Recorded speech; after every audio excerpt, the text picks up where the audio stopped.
Bonsoir et bon début de semaine à tous. La Chine exhorte les groupes armés à l'est de la RDC à immédiatement déposer les armes, indique un communiqué de l'ambassade de Chine en RDC publié hier dimanche 2 octobre 2022. La Chine exprime son appui au gouvernement congolais et exhorte les groupes armés à l'est de la RDC à respecter les appels à la paix et à participer au dialogue politique et au processus de désarmement et de démobilisation, note le communiqué.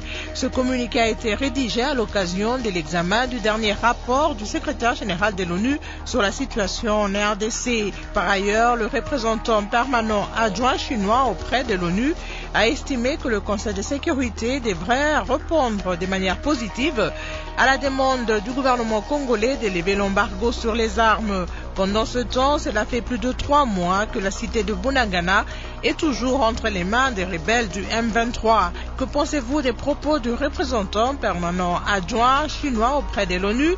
Pourront-ils avoir un impact sur la situation sécuritaire dans la partie orientale de la RDC? C'est le thème de dialogue entre Congolais de ce lundi 3 octobre 2022. Participe au débat Maître Jean-Paul Lumbulumbu, député provincial élu de Lubero Nord Kivu et vice-président de l'Assemblée provinciale de la même province. Maître Jean-Paul Lumbulumbu, bonsoir. Jean-Claude Mbabazé, président de la société civile du territoire de Rutshuru Nord Kivu, bonsoir. Oui, bonsoir Madame Kelly, bonsoir à tous les auditeurs de la radio Okapi. Le professeur Casimir Ngoubi, politologue et expert dans les domaines des violences politiques et des groupes armés. Professeur Casimir Ngoubi, bonsoir. Bonsoir Maman Kelly, bonsoir aux auditeurs de la radio Okapi et la radio de la paix. À Goma, au Nord Kivu, vous nous suivez sous la 95.5 et si vous êtes à l'étranger, merci de nous rejoindre sur www.radiookapi.net ou encore sur Canal+, Channel 572. Bienvenue à tous dans votre magazine.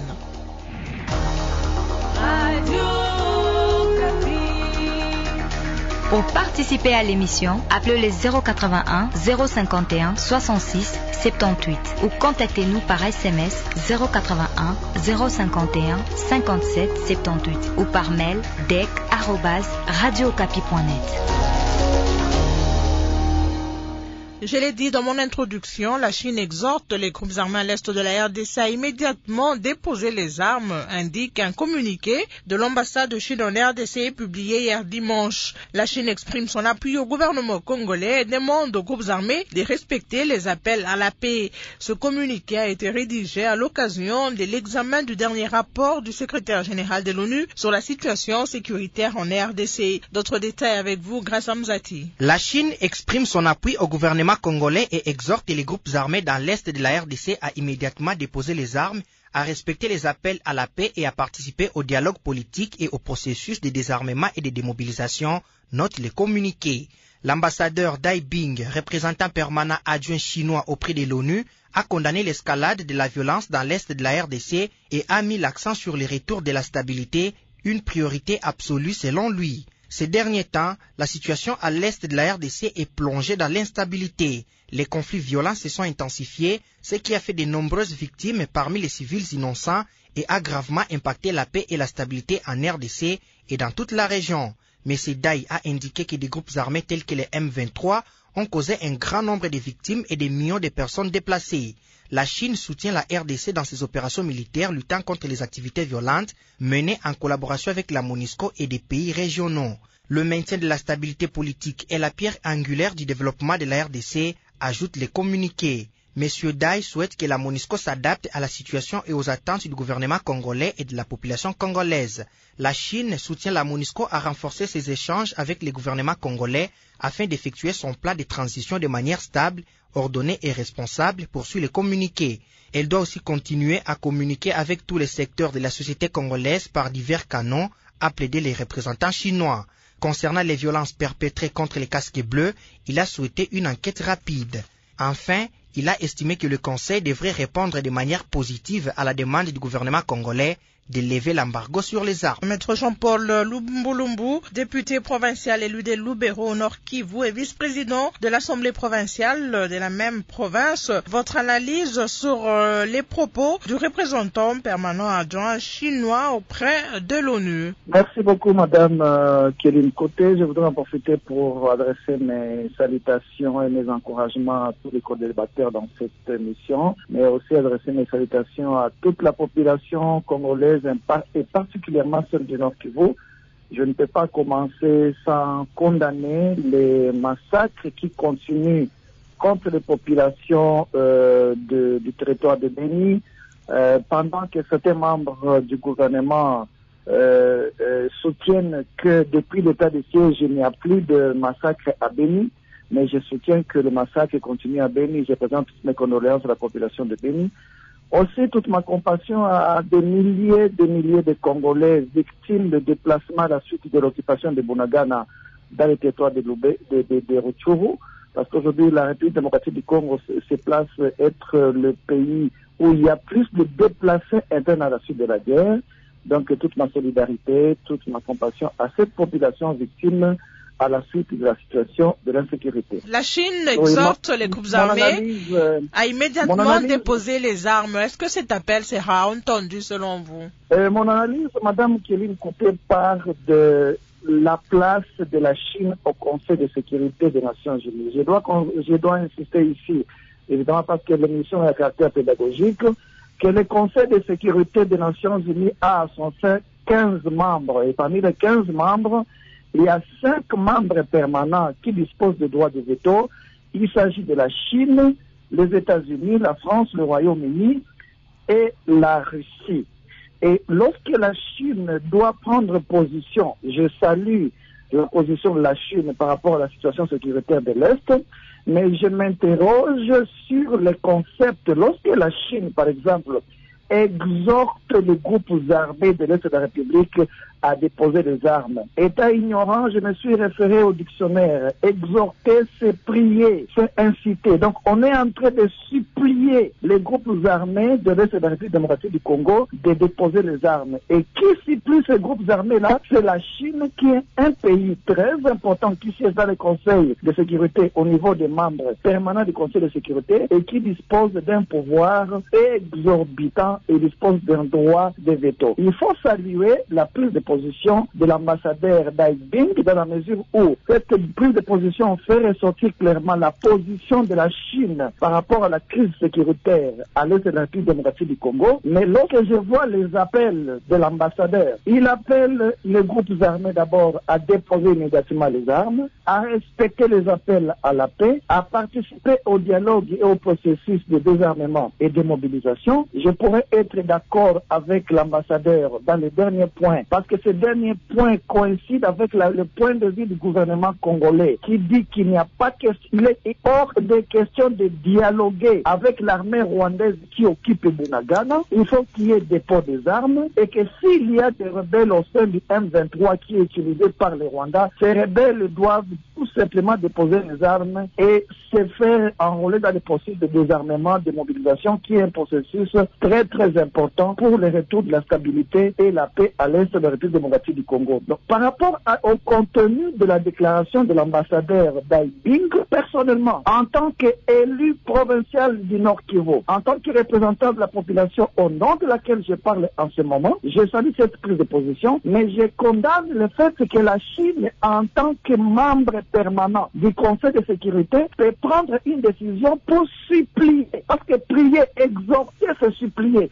Pour supplier les terroristes qui sont manipulés par les Rwandais de déposer les armes. À mon avis, je pensais que la Chine, en tant que membre permanent du Conseil de sécurité, devrait avoir une position beaucoup plus forte pour exiger, par exemple, au niveau du Conseil de sécurité, qu'une résolution soit votée pour condamner les Rwandais Je n'ai pas entendu la Chine lors de l'Assemblée générale des Conseils des Nations Unies qui vient d'avoir lieu, la 76e Assemblée générale. Je n'ai pas entendu la Chine condamner le fait que le Rwanda occupe une partie du territoire de la République démocratique du Congo, c'est Bunagana. Aujourd'hui, à Bunagana, c'est la monnaie rwandaise et la monnaie ougandaise qui sont utilisées. Aujourd'hui, à Bunagana, les rebelles se permettent de distribuer des outils scolaires aux enfants. Ça montre qu'il y a un complot international contre la République démocratique du Congo. Alors, Maître Jean-Paul Lumbulumbu, vous dites que vous n'êtes pas d'accord avec le terme exhorté utilisé par la Chine. Elle devrait être plus exigeante, exiger les dépôts immédiats des armes par les groupes armés. Le gouvernement congolais a exigé ça aux groupes armés. On connaît la suite. Ces groupes armés n'ont pas branché. Évidemment, lorsque j'analyse les termes qui ont été utilisés par l'ambassadeur Dai Bing, ces termes se rapprochent de la déclaration sur RFI et sur France 24 du secrétaire général des Nations Unies, Antonio Guterres, qui a déclaré que, écoutez, le M23 était une armée moderne qui disposait des armes sophistiquées et dont la MONUSCO ne disposait pas, et que donc il fallait des dialogues. Évidemment, ici aussi, la Chine revient sur les dialogues. Donc il y a le secrétaire général des Nations Unies, il y a la Chine qui revient sur le dialogue. C'est là que j'ai conclu en disant, je pense qu'il y a un complot international contre la République démocratique du Congo. Et vous êtes contre ce dialogue? Oui, c'est là que je ne suis pas d'accord avec et le secrétaire général des Nations Unies et l'ambassadeur de la Chine, parce qu'ils appellent au dialogue, alors que la position du gouvernement congolais est très bien connue. Le gouvernement congolais a qualifié ceux qui occupent le Bunagana des terroristes soutenus par le Rwanda. Et pour le gouvernement congolais, il est hors de question de négocier avec des terroristes. Alors, ça fait 3 mois que Bunagana est entre les mains de ces rebelles. Les opérations apparemment se sont arrêtées. Alors, si le gouvernement n'utilise pas l'aspect militaire pour déloger ces rebelles du M23, la seule option ne reste-t-elle pas le dialogue, Maître Lumbulumbu? Vous êtes en train donc de conseiller le gouvernement congolais de s'agenouiller devant des terroristes. Je ne conseille pas, je vous pose une question. Oui, donc pour moi, en tant qu'élu du peuple, je ne peux pas accepter que mon gouvernement s'agenouille devant des terroristes qui sont soutenus par le Rwanda pour négocier la paix à Bunagana. Je pense que vous avez constaté l'effervescence et la population s'est exprimée tout récemment ici à travers des journées villes mortes. C'est la société civile qui a fait appel à des journées villes mortes. Une façon d'interpeller le gouvernement à ce que Bunagana soit récupéré. Si le gouvernement va utiliser des canons militaires ou diplomatiques, mais pour la population congolaise, Bunagana fait partie de la République démocratique du Congo et Bunagana doit rentrer sous contrôle de la République démocratique du Congo, mais il est hors de question que le gouvernement s'agenouille devant des terroristes soutenus par le Rwanda pour négocier le retour de Bunagana sous contrôle du gouvernement. Ça, c'est mon point de vue en tant qu'élu et porte-parole de la population du Nord Kivu, parce que tel est mon titre en tant que député, et je pense que la Chine, en tant que l'un des pays permanents au Conseil de sécurité, devrait plutôt peser de tout son poids au niveau de 5 membres du Conseil de sécurité des Nations Unies, au niveau de 15 membres, mais aussi au niveau de tous les membres du Conseil de sécurité, d'abord pour que le Rwanda puisse être officiellement condamné par les Nations Unies comme faisant l'agression contre la population congolaise, mais aussi la question de l'embargo, vous l'avez souligné. Vous savez la question de l'embargo, qui a décidé de mettre la RD Congo sous l'embargo, et sur cette notion-là, il faudrait dissocier la question de l'embargo et la notion de la notification au groupe d'experts. Parmi les groupes d'experts, nous savons que la Chine joue un rôle très important. Donc nous continuons à saluer la prise de position de la Chine parce qu'elle a fait connaître au monde. Nous savons que beaucoup de pays de la communauté internationale brillent par l'hypocrisie, mais au moins la Chine a fait savoir ce qu'elle pense. Mais par rapport à ce qu'elle pense, nous pensons que vu sa place dans les conseils de sécurité, elle devrait avoir un ton plus ferme si vraiment elle accorde son appui au gouvernement de la République démocratique du Congo. Merci Maître Jean-Paul Lumbulumbu, Jean-Claude Mbabazé, président de la société civile du territoire de Rutshuru au Nord Kivu. Votre analyse sur la déclaration du représentant chinois à l'ONU? Oui, merci Madame Kelly. Je voudrais aussi, en tout cas, présenter d'abord mes sincères condoléances à la famille de notre collègue Bizimana qui a été tué pendant qu'on était en train de manifester pour soutenir les FARDC et demander la libération de Bunagana par nos militaires. Malheureusement, un policier apparemment mal formé a tiré à bout portant sur notre collègue qui jusqu'à présent n'est pas encore inhumé. On attend qu'il y ait un procès équitable pour que ce monsieur soit condamné et après on passera à l'inhumation. Donc je présente en tout cas mes condoléances à toute cette famille. Je présente également ma compassion à notre collègue Elias Bizimungu qui est arrêté arbitrairement à Goma pour avoir manifesté, en tout cas en demandant la paix dans notre territoire. Ça, c'est des choses que nous condamnons fermement. Mais enfin, je présente aussi ma compassion à toutes ces populations qui sont obligées d'aller vivre dans des camps. Madame, aujourd'hui, nous enregistrons beaucoup de morts à cause de faim, beaucoup de morts à cause de la promiscuité dans les sites de Rwassa, où se trouvent les retournés chassés de l'Ouganda par les autorités ougandaises. La situation, elle est très, très catastrophique dans notre territoire. Pourquoi? Parce que il y a des gens qui sont en tout cas à de mauvaise foi, des sanguinaires, qui ont envoyé nos populations dans des conditions très difficiles et qui aujourd'hui sont en train, en tout cas, d'être exhortés, comme venait de le dire l'honorable Nobulum Sali en passant. Là, vous parlez des rebelles du M23. Effectivement, des rebelles du M23 qui ont en tout cas chassé ces populations de leurs entités. Et aujourd'hui, ces populations sont obligées d'aller vivre la misère, la famine, des maladies dans des camps des déplacés ici en territoire de Tchour, parce qu'il y en a déjà beaucoup. Madame, je peux vous dire qu'aujourd'hui, pour les simples retournés de l'Ouganda, ils sont au-delà des 10 000 ménages aujourd'hui chassés qui avaient fui en Ouganda, qui sont retournés et qui vivent dans des conditions difficiles, hormis les autres déplacés maintenant dans d'autres sites dans les territoires de Rutshuru. Mais sinon, pour revenir... Alors, revenons à la déclaration du représentant de la Chine à l'ONU.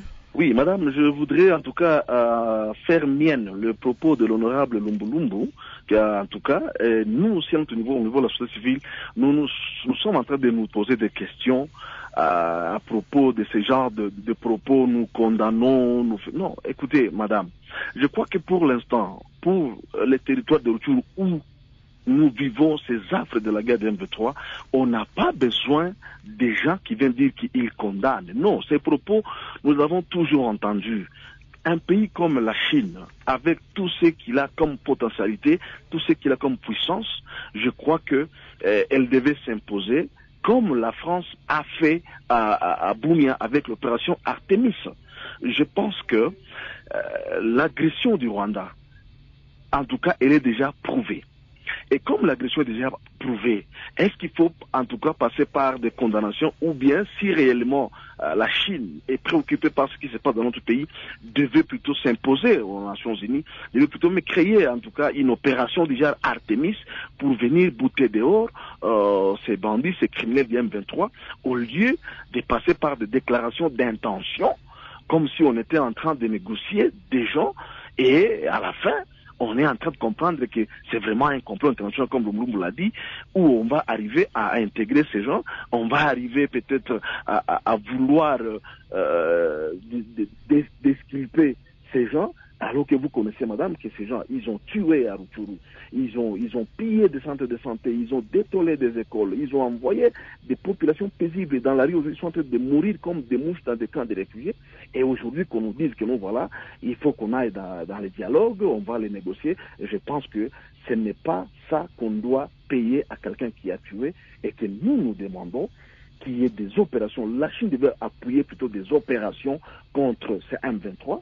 La Chine devait appuyer une justice contre ces rebelles qui ont dit notre pays, au lieu de commencer à les exhorter. Mais aussi, je pense qu'un pays comme le Rwanda, qui est déjà chez nous, en tout cas, ne devait pas seulement être condamné, mais il fallait plutôt demander des sanctions contre le Rwanda. Parce que depuis que la guerre a commencé, on assiste à des genres de questions, non, on condamne, on demande, on fait, non, pourquoi on doit demander des gens? Les gens sont en train de mourir. Ce ne sont pas des mouches qui meurent, c'est des hommes, c'est des personnes congolaises, et les gens qui les tuent sont connus.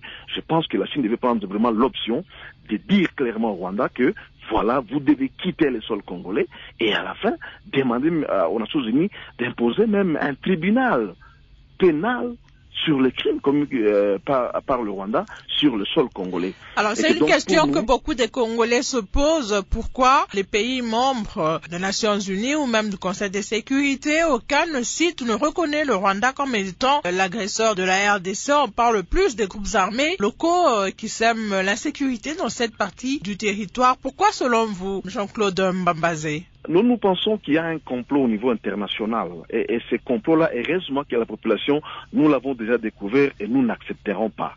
Madame, vous pouvez comprendre que quelqu'un qui est le garant de la sécurité au niveau au niveau mondial dise que non, voilà, le M23 a des armes sophistiquées plus que les Nations Unies, plus que tout le monde. Est-ce que c'est normal? Ça présage déjà un complot. Mais également aussi, il faut dire que ces silences, cette non-condamnation du Rwanda prouve qu'en réalité, même le Rwanda semble être aussi au service de ces grandes puissances qui sont en train de l'utiliser, parce que n'eût été ça, les Rwandais seraient déjà sanctionnés, parce que les experts des Nations Unies ont prouvé noir sur blanc que l'armée rwandaise est sur le sol congolais.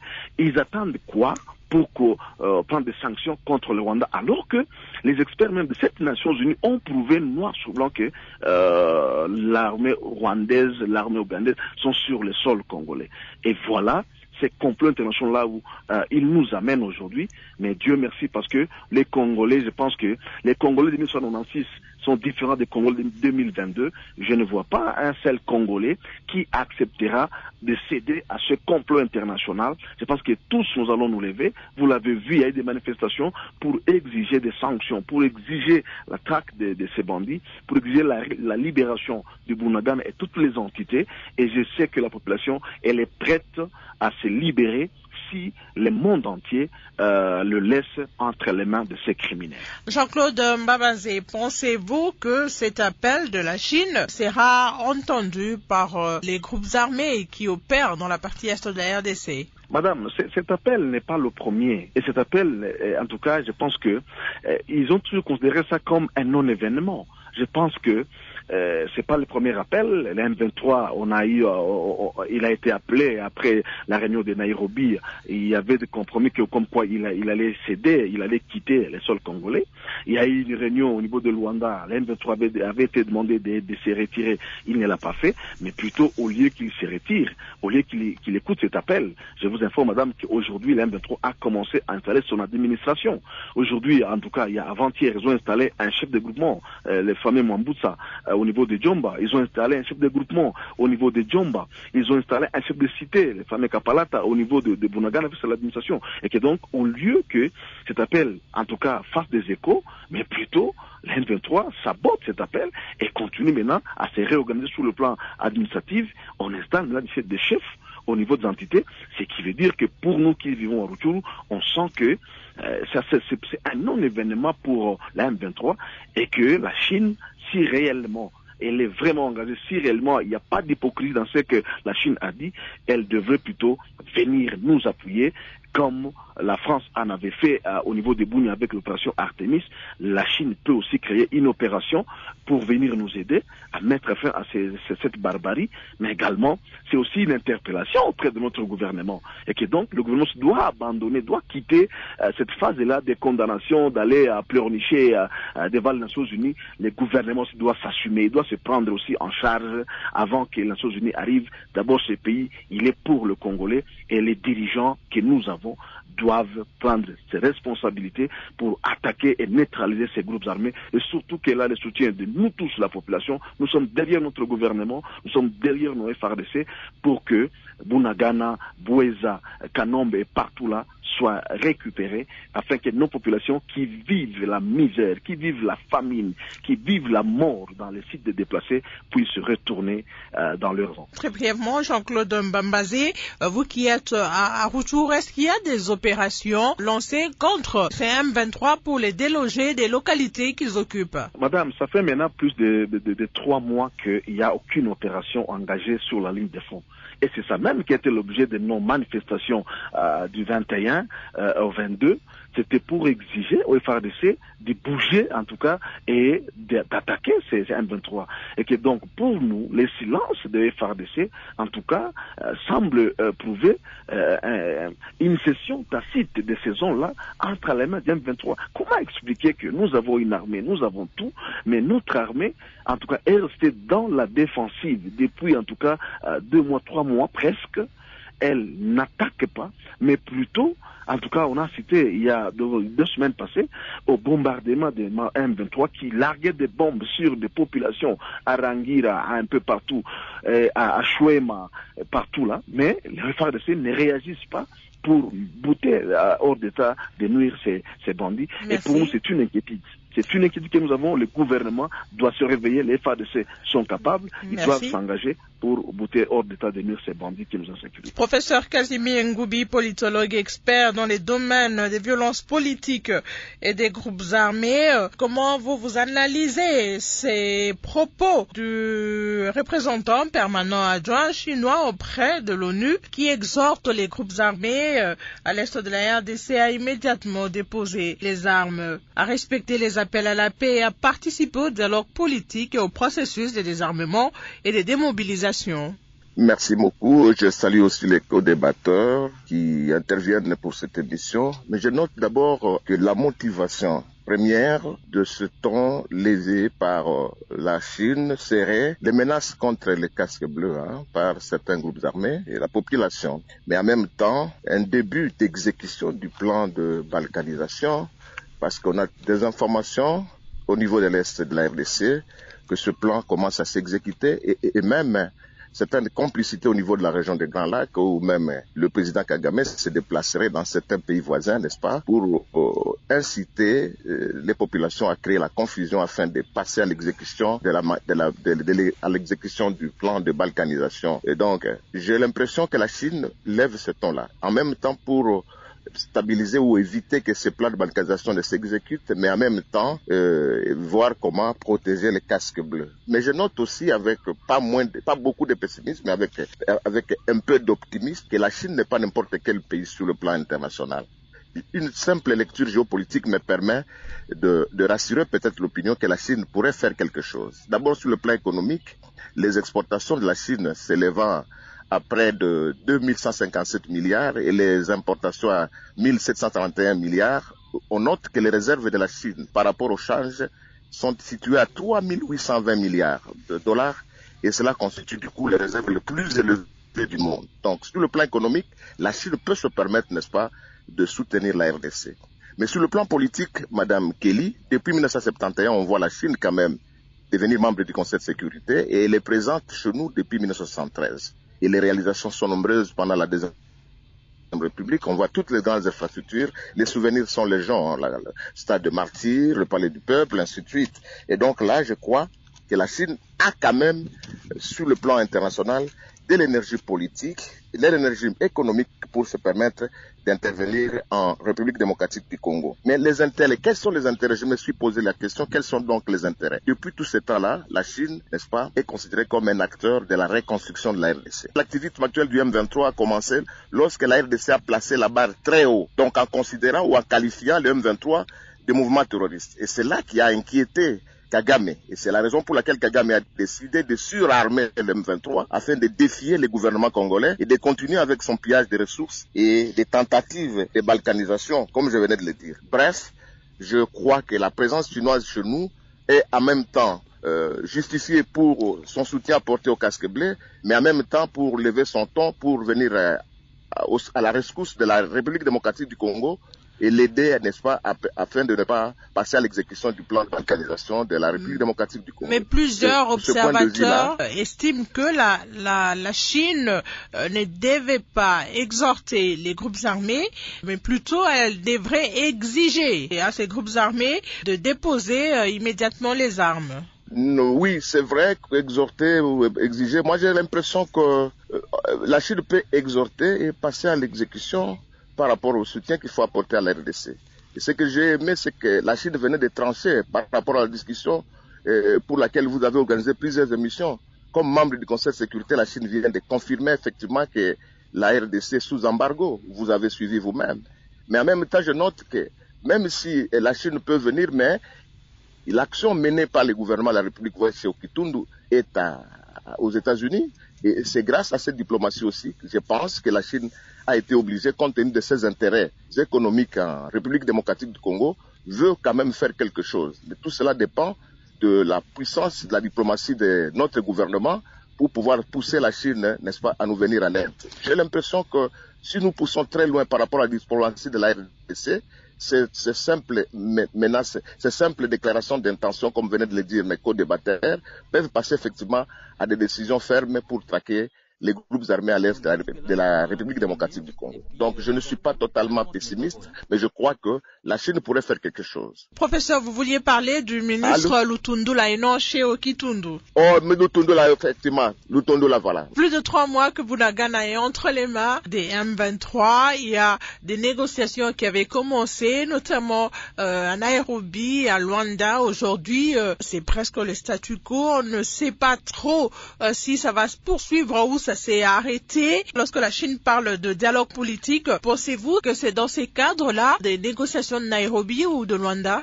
Oui, parler de dialogue politique, c'est aussi une trahison contre le gouvernement de la RDC. Le dialogue politique, ça signifie exactement quoi? C'est que le gouvernement de la République se mettra à l'écoute du M23 pour continuer avec la réintégration de rebelles. Et c'est ce qui fait l'affaire de Kagame. Moi, j'ai l'impression que cette option n'est pas nécessairement bonne. Il faut vraiment éviter d'ouvrir cette brèche de négociations politiques qui favorise largement, pas seulement les M23, mais les gouvernements de Kigali.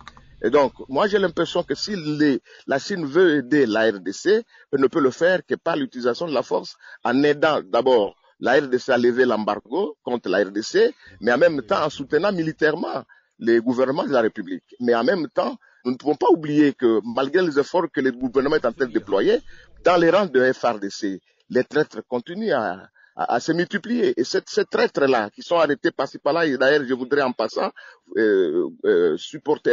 apporter mon soutien au gouvernement de la RDC par rapport à toutes ces arrestations qu'on est en train d'observer par-ci par-là au niveau des officiers militaires. Et donc, si les gouvernements de la RDC peuvent continuer de son côté, n'est-ce pas, à utiliser la force militaire pour pouvoir traquer et avoir le soutien du côté de la Chine pour l'aider, n'est-ce pas, à traquer les M23, je crois que ça serait quelque chose de très important. Mais si le gouvernement de la République ne fait absolument rien pour obtenir en plus que la Chine puisse soutenir les gouvernements de la RDC, je crois que là, on ne pourra pas aller beaucoup plus loin. On va prendre à présent les réactions des auditeurs qui sont très nombreux à nous appeler sur notre standard, Maître Jean-Paul Lumbulumbu. On va se rendre à Lumumbashi pour écouter cet auditeur qui nous appelle. Je m'appelle Dieudonné Bangessi. J'interviens depuis la ville de Lumumbashi dans la province du Haut-Katanga. En fait, exhorter ces groupes armés à immédiatement déposer les armes, c'est une chose, et la volonté de le faire en est aussi une autre. En ce que je sache, jusqu'à ce qu'on coupe ma main, ces groupes terroristes, et notamment les M23, n'ont jamais eu cette bonne foi de déposer les armes par une simple demande. Ces dénonciations et ce vœu, c'est du déjà entendu, et aucune solution n'est visible jusque-là. Cependant, moi, je reste pessimiste par rapport à l'impact que pourrait avoir les propos de la Chine dans cette situation. Et je pense, moi, à mon humble avis, que ce n'est que les opérations contraignantes qui pourraient renforcer ces groupes armés. Toutefois, avec les négociations, ils peuvent faire semblant de cesser le feu pour revenir à la longue avec d'autres revendications, et ça sera une peine perdue. Brève réaction, Maître Jean-Paul Lumbulumbu. Écoutez, je voudrais d'abord être tout à fait d'accord avec les interventions du président de la société civile de Rutshuru, M. Babanze, qui est sur terrain, qui maîtrise la situation sur ces déclarations. Mais aussi, je voudrais apprécier, je souligne la scientificité des interventions du professeur Casimir lorsqu'il parle des menaces contre le casque bleu, lorsqu'il parle du début d'exécution du plan de balkanisation soutenu par Paul Kagame, le président du Rwanda. mais lorsqu'aussi il démontre la place de la Chine sur le plan économique et sur le plan politique. Je suis tout à fait d'accord avec lui sur cette question-là. Je suis tout à fait d'accord avec lui sur les intérêts du Rwanda, notamment lorsqu'il faut surarmer les M23. Moi, je ne dis pas qu'il faut surarmer, il faut déployer, parce que ceux qui occupent Bunagana, ce n'est pas les M23, madame. Je vous l'ai dit encore, je vous rappelle, dans l'émission que j'ai eue avec vous, le 28 mars 2022. Interrogez cette émission-là, ce n'est pas le M23 qui occupe Bunagana, c'est l'armée rwandaise qui occupe Bunagana. Et je voudrais porter cette correction-là pour le professeur Casimir pour dire le M23 n'existe plus, c'est l'armée rwandaise qui occupe Bunagana. Et les rapports des experts des Nations Unies ont démontré que Bunagana n'est pas occupé par un groupe armé interne de la RDC.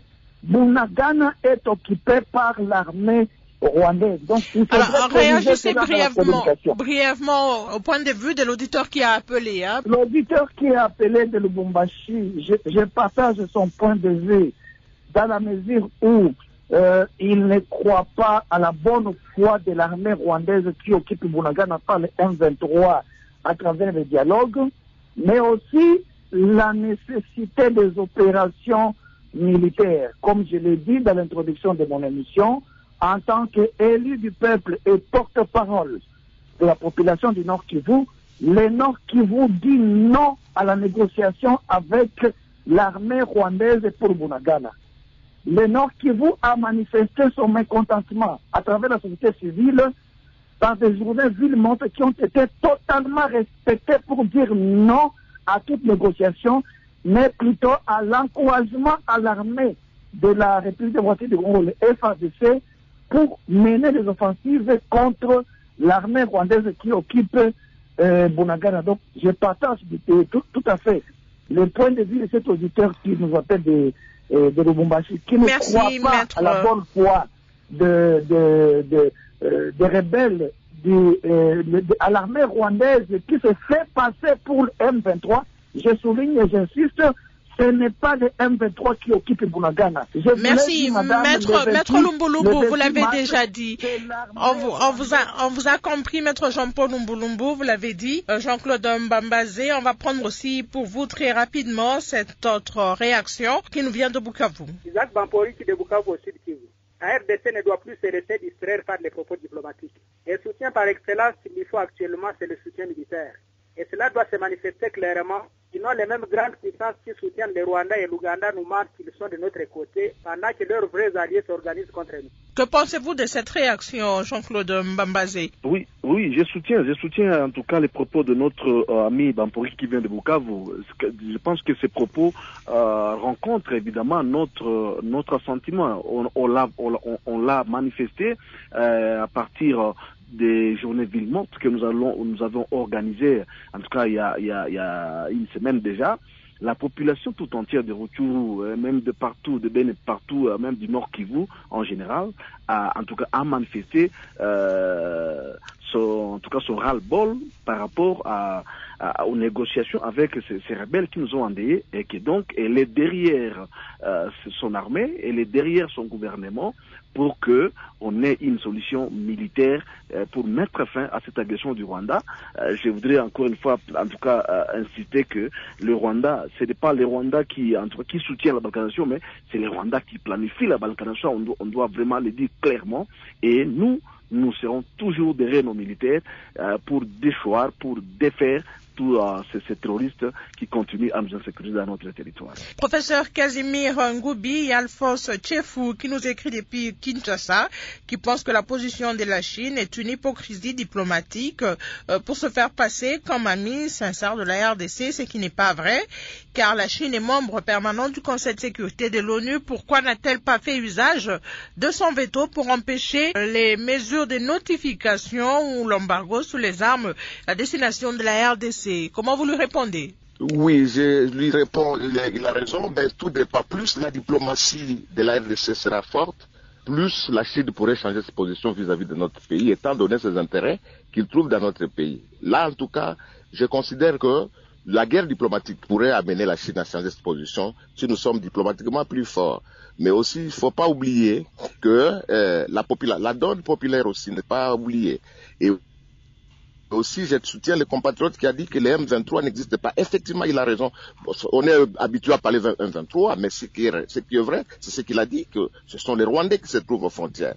J'ai l'impression que les compatriotes ont raison, mais nous devons déployer au niveau du gouvernement beaucoup plus d'énergie politique pour convaincre la Chine aussi, pourquoi pas. Alors, la diplomatie existe. Et surtout la diplomatie secrète. Alors, une dernière question avant de nous séparer, professeur Casimir. Pensez-vous que ces propos du représentant permanent adjoint chinois auprès de l'ONU pourraient avoir un impact sur la situation sécuritaire dans la partie orientale de la RDC? Affirmatif. Tout dépend de la capacité diplomatique de la RDC au niveau de son gouvernement et au niveau des affaires étrangères. Si nous déployons beaucoup plus d'énergie, j'ai l'impression que tout peut basculer de notre côté. Ça dépend de comment nous nous comportons par rapport à tout cela. Et surtout en interne, si tous ces hypocrites congolais aussi, ces traîtres congolais aussi, cessent d'arrêter leur travail et leurs besognes, qu'on est en train d'arrêter par-ci par-là. Je crois que nous pouvons compter sur l'avenir. Merci, professeur Casimir Ngoubi. On va considérer cela comme votre conclusion. Jean-Claude Mbambazé, je vous repose la même question. Vous pensez que ça pourrait changer quelque chose sur le terrain, ces propos? Oui, bon, les propos seuls ne suffisent pas, mais plutôt nous voulons l'engagement de la Chine. En tout cas, nous voulons des mesures sérieuses pour non seulement, en tout cas, condamner le Rwanda, sanctionner le Rwanda, mais nous demandons à ce que aussi la Chine, si vraiment elle est engagée, qu'elle organise une opération déjà appelée, comme je l'ai dit, une opération qui va nous aider à bouter autant de nuire en tout cas ces bandits. Mais sinon, le propos seulement, si ils ne sont pas suivis par des actions, ce sera toujours comme on l'a toujours entendu, parce qu'il n'y a rien de nouveau par rapport aux propos, mais nous, ce que nous attendons, c'est des actions sur le terrain, d'appui à notre armée, mais d'appui sur le terrain pour que l'on mette fin à cette tragédie à nous imposer par le Rwanda, cachée sous la casquette du M23. Merci Jean-Claude Mbambazé. Maître Jean-Paul Lumbulumbu, puisque vous n'êtes pas, vous semblez ne pas être d'accord avec la façon de faire, l'exhortation de la Chine aux groupes armés, que devrait faire la Chine, selon vous, pour faire changer réellement la situation sur le terrain? Comme je vous ai dit, Madame Kéline Kouté, la Chine est l'un des 5 pays membres permanents au Conseil de sécurité des Nations Unies. La Chine dispose d'un droit de veto, ça veut dire qu'elle peut s'imposer. La Chine n'est pas un pays de nature à supplier les groupes terroristes qui viennent du Rwanda comme le M23 à déposer les armes. La Chine devrait avoir un ton ferme et exiger à ce que le M23, soutenu par le Rwanda, puisse déposer les armes. La Chine devrait s'imposer au niveau du Conseil de sécurité des Nations Unies pour que le Conseil de sécurité des Nations Unies condamne le Rwanda fermement et que des sanctions claires soient prononcées contre le Rwanda par rapport à l'agression de la République démocratique du Congo. La Chine ne doit pas exhorter, supplier, prier les Rwandais de déposer les armes pendant que les Rwandais occupent la République démocratique du Congo. Et en termes de conclusion, je voudrais inviter les nations du monde, je voudrais inviter les chefs d'États africains à réfléchir sur la place de l'Afrique dans le Conseil de sécurité des Nations Unies. Il est injuste que l'Afrique ne puisse pas avoir un représentant parmi les 5 membres et représentants du Conseil de sécurité des Nations Unies, parce que les questions essentielles sur la sécurité, la paix et le développement du monde sont décidées au niveau des membres permanents du Conseil de sécurité. Je recommande à ce que l'Afrique, il puisse y avoir restructuration de la Charte des Nations Unies pour que l'Afrique puisse avoir un représentant parmi les 5 membres permanents du Conseil de sécurité des Nations Unies. Merci, Maître Jean-Paul Lumbulumbu, dialogue entre Congolais. C'est fini pour ce soir. Merci à Guy Maté, Donna Madimba, qui m'ont aidé à préparer cette émission. La mise en onde était assurée par Alain Goy, présentation et coordination Kéline Kouté. Bonne suite de programmes sur la fréquence de la paix.